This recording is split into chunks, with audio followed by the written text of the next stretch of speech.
dealing with concepts like reality manipulation, multiverses, and time travel, comic books have a knack for being completely convoluted and hard to follow from time to time. I'm Adam Andrews, and today on Top 10 Nerd, we're gonna talk about 10 comic book stories that we still struggle to understand. Number 10, Pax Americana. Grant Morrison and Frank Quitely created the multiversity Pax Americana in 2014, and DC Comics fans were mostly baffled. As part of the Multiversity series of books, different universes based on companies purchased by DC Comics were explored in their own stories. This one focused on Earth 4, which is based around the Charlton Comics heroes of Pax Americana, hence the name. We saw characters like Peacemaker, The Question, Blue Beetle, and all that fun stuff, but in a story that almost seemed like a mirror of the Watchmen story with the Charlton characters standing in. The story was also told basically in reverse, but also not really. Ultimately, it all revolves around the president that formed the Pax Americana and the mystery of whatever happened to America's first crime fighter. It's worth a read for sure, and after the initial read through, when you're confused about what's going on,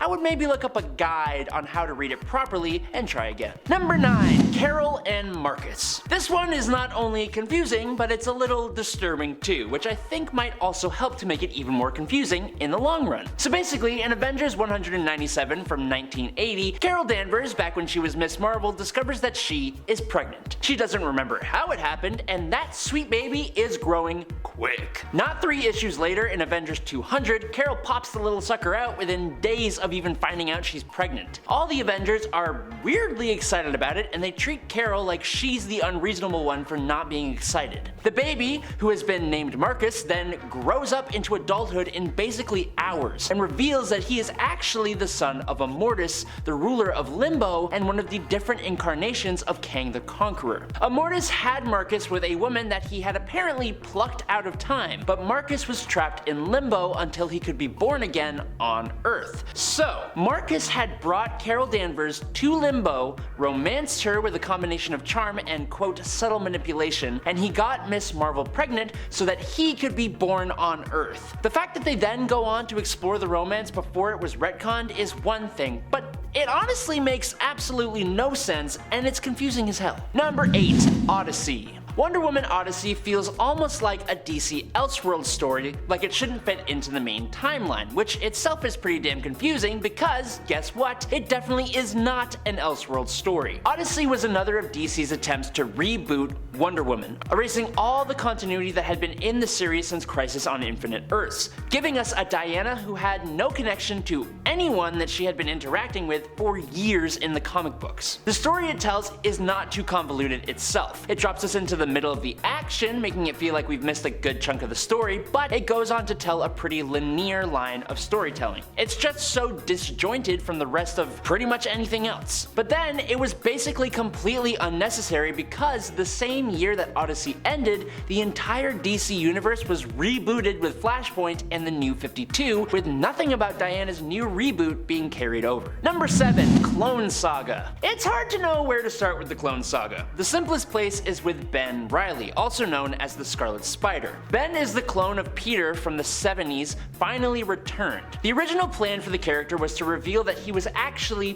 Peter himself, and that the Peter fans knew was the clone. The idea was for Peter to step away from the role of Spider-Man and give it to the true Peter Parker so that the clone Peter could focus on his life with Mary Jane. And if that doesn't confuse you, then buckle up, because that didn't even happen, because Ben Reilly said no to becoming Spider-Man twice. And then, to keep fan interest going in the series, the writers started introducing more and more clones, like Kane, who was actually pretty cool, and Spider-Side, who was like a big tanky Spider-Man who kind of sucked. But then even more clones were created on top of that, even an entire army of them, and it resulted in far too many spin-off stories. On top of all of that, Marvel also introduced the characters of Judas Traveler and his buddy, I guess, the Scryer, and neither of them did anything except say some ominous stuff that never resulted in anything. There is Gaunt also, who was introduced to confuse Peter, which evidently confused us all more, and then, right at the very end, it was revealed that the mastermind behind the entire ordeal was Norman Osborn, who had not been connected to the story in any way up to that point,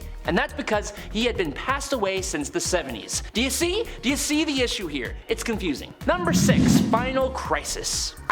Final Crisis, which wasn't really even the Final Crisis. For the Final Crisis, there are a few things that just make it confusing as heck. For starters, it was written by Grant Morrison. Basically, the story sees Darkseid invade the Earth. That's normal, but it's when the anti-life equation becomes involved that things just go all over the place. In the build-up to Final Crisis, Morrison gave DC a very rough outline of the book so they could do a build-up, but they had their own ideas on what the book should be, so they tailored the build-up to what they thought Final Crisis should be, and Morrison completely ignored everything that DC just did. So the build-up is basically useless. The 7 issues that make up the actual story are very hard to follow with the perspective of the story and which characters are involved, jumping from panel to panel and page to page. There are so many characters involved, some of which are hella obscure or are returning with no explanation, like Barry Allen. I mean, Superman defeats the villain in the end by singing. That's what we're dealing with here. It's weird. Number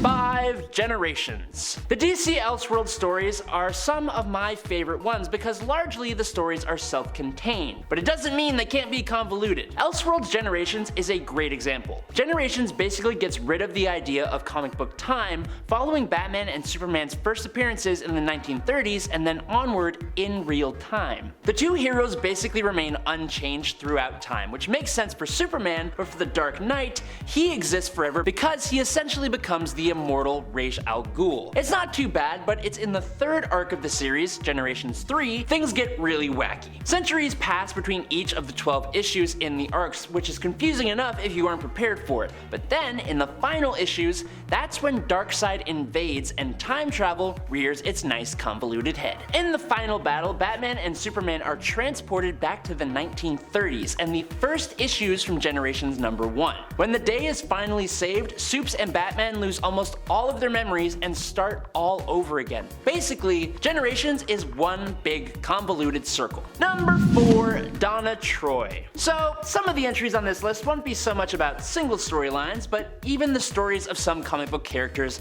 in whole, particularly those who seem to have multiple different lives. For example, Donna Troy. Donna, like Wonder Woman, has several different origin stories, but while Diana's many beginnings are pretty similar to one another in a lot of ways, the story behind Donna gets more puzzling with each retcon. Donna has been an orphan found and raised on Themyscira as Diana's younger sister, and then she was changed to a creation from part of Wonder Woman's soul, and then she even became a young mirror image clone of Wonder Woman herself. In the pre-Flashpoint era, Donna got a new origin story that completely changed the previous one pretty much every couple of decades. It was so confusing that the new Teen Titans had a story arc called Who is Donna Troy? From 1988 to 1989 to try and clean everything up, but even that story to clean up the character was retconned. In the end, all the separate threads of Donna finally came together and she was revealed to be an amalgamation of all the Donna Troys across the entire universe thanks to a spell, with all of her origin stories being memories of her other lives. Number 3, Batman No Man's Land. Now, No Man's Land was actually a pretty simple concept. Gotham is struck by an earthquake, and instead of repairing the city, the federal government deems it a lost cause, and they completely give up on the city and cut it off from the rest of the USA. The villains all form gangs and slice up Gotham into different territories, and Batman comes back to try and put Gotham back together again. This crossover event was huge. One of the most ambitious in DC's history. The writers even needed charts and maps to keep track of where everyone was at what time. The story included literally all the Batman and Batman family titles like Batman, Detective Comics, Shadow of the Bat, Legends of the Dark Knight, Robin, Catwoman, and Nightwing. Not to mention how the whole thing really started with the Cataclysm event, followed by the road to No Man's Land before the event itself actually began. It's probably one of the best Batman stories out there, but at the time it came out, this thing was an expensive read if you wanted the entire story from beginning to end and to keep track of all its many moving parts. Number 2, Spider-Man One More Day. One More Day is infamous among Spider-Man fans, and understandably so. The story completely retcons Spider-Man's marriage to Mary Jane Watson out of continuity, which not only peed off a bunch of fans, but also brought up a lot of continuity questions. Marvel editorial made sure to say nothing about the years of stories had actually changed, but just the marriage part actually going through. So basically, this made a bunch of us sit here and wonder, why was Mary Jane still hanging out with the dude who left her high and dry at the altar? This was a relationship that had been built up over literal decades, that had been carried over into the movies, the newspaper strips, every other version of Spider-Man. It was arguably Marvel's best romance, and Marvel just took it away, made it Aunt May's fault, and expected us to believe that of all the villains, Mephisto, who isn't even a real Spider-Man villain, wanted their marriage destroyed in order to save Aunt May, when historically, souls are much more his thing. Number 1, House and Powers of X. Buckle up, because this is long. Jonathan Hickman's X-Men reboot joint stories, the House and Powers of X series, have been honestly awesome, but I can't lie, I struggled to follow exactly what was happening. Essentially, these stories established 4 different time periods all at the same time. The first, coming to us in the House of X, begins with Moira McTaggart meeting Charles Xavier and telling him to read her mind to see that she is now, sort of out of nowhere, an immortal time-looping mutant. Every time Moira loses her life, the timeline actually just resets. That's timeline number 1. Now jump forward a decade or so to the present-day Marvel Universe, and Charles has partnered with Magneto and pretty much the entire mutant species to turn the sentient island Krakoa into a mutant paradise. Now, in Powers of X, we go forward about 100 years, with this future becoming one in which Sentinels, led by Nimrod, rose against mutants and mankind again, and the war has all but erased mutants from the entire solar system except for those few outnumbered holdouts still trying to win the day. And then lastly, we get to see Earth 1,000 years into the future, when none of it mattered because aliens or some kind of other advanced species